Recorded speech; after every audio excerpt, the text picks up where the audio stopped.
Hello there. Well, for this video I'm going to be doing something a little different. I'm going to actually be doing a what's in my camera bag video. And so let's have a look at what's in my bag then. So looking forward to this. This should be good. So here we go. Let's see what's in the bag.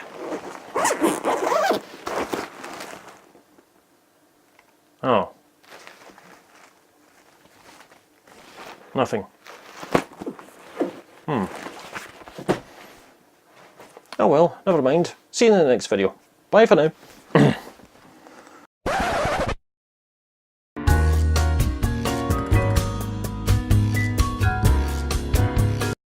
Right, sorry about the cheesy intro. I couldn't quite resist actually doing that, so so I apologise for that. Yeah, the camera bag is now packed. So yes, so now I can do the what's in my camera bag video, because you know there's now stuff in the bag. So without any further ado, let's take a look at what's inside the bag then. Right. So well, first off, the bag itself is basically it's an Amazon Basics camera bag, and it's actually a pretty good wee bag. Yeah, they're really good for storage because there's plenty of little pockets and things where you can put like lenses and accessories and things. So yeah, there's plenty of space in there. It's for a level entry bag. It's actually very impressive with what it actually holds. So yep, and you can get them on Amazon for about between £28 and £30. So yeah, it's definitely well worth investing in getting one of these. You know, obviously you can go much more expensive and get, you know, fancier bags, you know, but no, but these are really good for the value. So anyway, as for what's inside it, let's have a look. And it is packed this time. So I've opened the bag.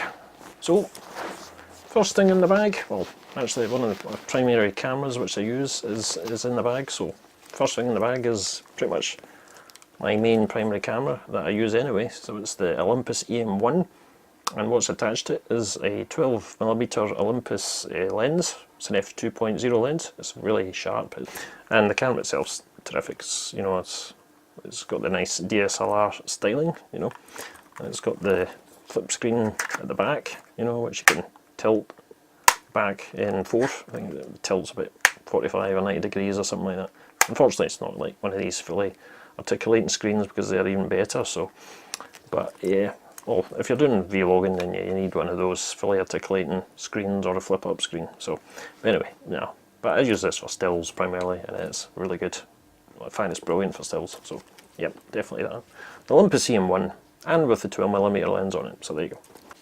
So next up is a lens, and the lens I've got here is it's a kind of kit lens. It's the Lumix 14-42, and it's a really good wee lens. It's got really good sharp image quality. It's like good from, you know, right across the frame, you know, so it's actually, that's one of the best things about it, you know, for a kit lens to be sharp from edge to edge is actually really quite impressive. So for the money, this is a really good little lens. I think I got it second hand for about probably £140. But yeah, the quality is really good, and it's definitely one of the best kit lenses you can get for the Micro Four Thirds system, which of course is what I use anyway. So yeah, another lens I use here is the Olympus 25mm. This is an f1.8 lens, so it's, you know, it's a sharp prime lens. You know, 25mm is the equivalent of a 50mm lens on a, you know, a full frame camera. So yeah, or as they call it, the nifty 50 lens. So this is the equivalent of that. Very sharp, very good quality, and it's a great wee lens, and you get very nice out of focus rendering, or bokeh as it's called. Bokeh! On this lens. It's really nice. Yeah, really good. Well, I recently got a new lens. This is actually a telephoto lens. So yeah, this one I actually used it in my previous vlog there at the Pacific Key. So yeah, this is the Lumix 45-200mm.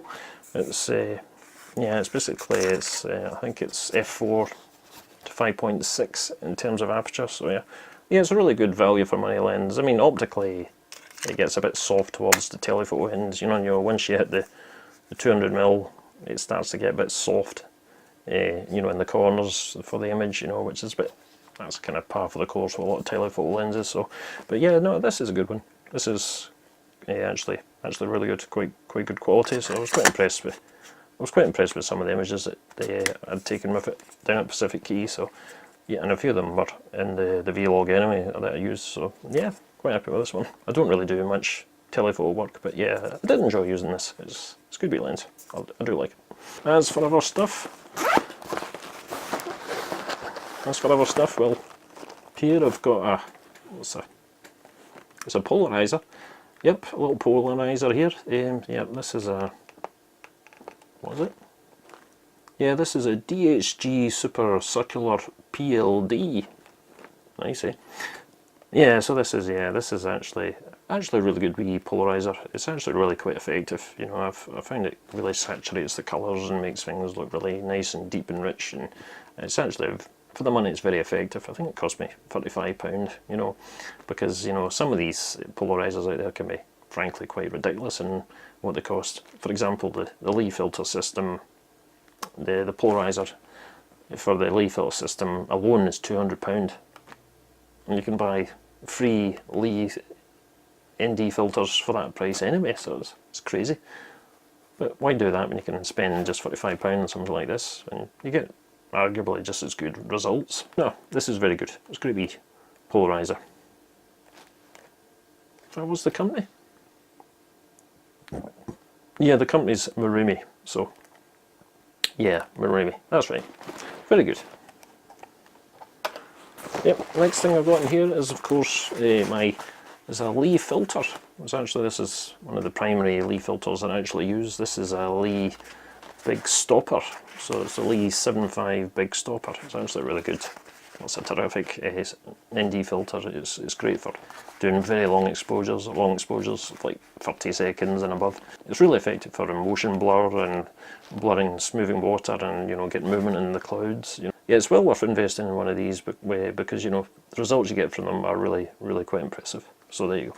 They do cost quite a bit though, that's the only thing. The downside is these cost about between £65 to £70, so yeah, they're not cheap, but you get what you pay for, and these are very good. So, moving on, the next couple of things I've got in here are another couple of filters. These are ND grad filters, or graduated filters, that, you know, they create an effect by, you know, producing a kind of graduated effect to the image, like usually for, you know, coping with the sky. If a sky's and the picture's just far too white and blown out, all these filters are actually very effective for kind of bringing the detail back into the sky. So obviously what you do is you can just slide the filter down onto a filter holder, and then bingo, it helps take care of the blown out, overexposed sky that you see in images. So yeah, these are very good for that. So yeah, and these I've got two-stop ND soft grad and hard grad here from, again, it's Lee filters. So yeah, excellent, very effective. So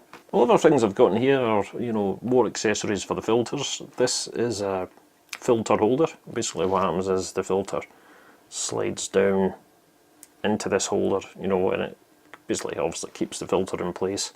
This is an adapter ring. What this does is, of course, it just screws on to the end of your lens.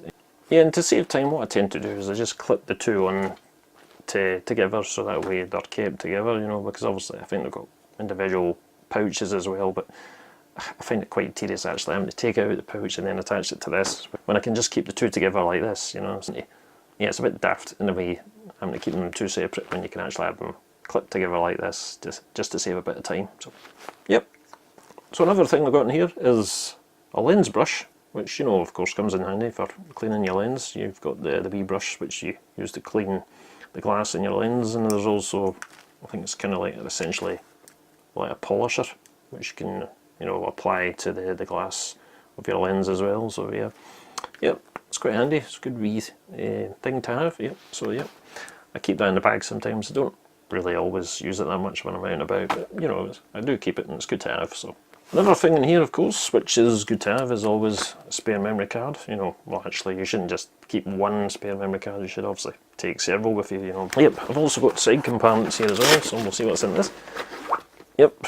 Oh, there you go. I've got a spare battery for the E-M1, so that's it. Usually, yeah, charge up and put a spare battery in the bag. So there you go. That's another spare. So that's usually in there.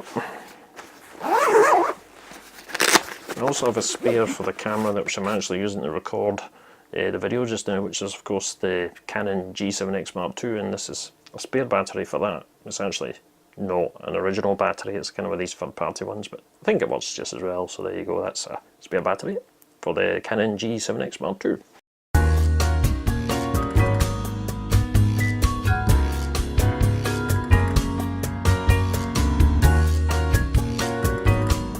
Oh yeah, and quickly, the last two lenses I also use in my system, which I don't always use them, but I do use them to a reasonable degree at times. So the first one I use is the Olympus 30mm macro lens. This is really good. It's a really sharp lens. It takes great images for macro, and it's obviously 30mm is a bit short though for macro work, but no, it is a really good lens, and it takes really sharp images. So yeah, it's well worth using. It's really good. Good value as well. So there you go. Olympus 30mm 3.5 macro lens. And the last lens I use is the Samyang 7.5 fisheye lens. So yeah, so this is, I've actually used this lens quite a lot. I actually bought it once a while ago, and I actually sold it pretty quickly thinking, I'll never use this. And then, you know, I actually did an HNC at a local college near where I stay, in the town of Clydebank, so and I actually use this lens for some of my project work, and you know, the results were really good. It's actually pretty sharp as well. It's a great wee lens, you know. Thoroughly enjoy using it actually. In fact, I'm going to devote a vlog to fisheye photography at some point in the future, and so this baby is getting used. Yeah, so I'm going to use this lens for that vlog. Yeah, so I'm looking forward to that one. Yeah, so I hope you enjoyed that, and yeah, it's something a little different from what I usually do in this channel, so yeah. Right, so that's it from me for now, and I'll see you guys on the next video. So until the next one, this is Kenny, once again, signing off. Okay, cheers, bye for now.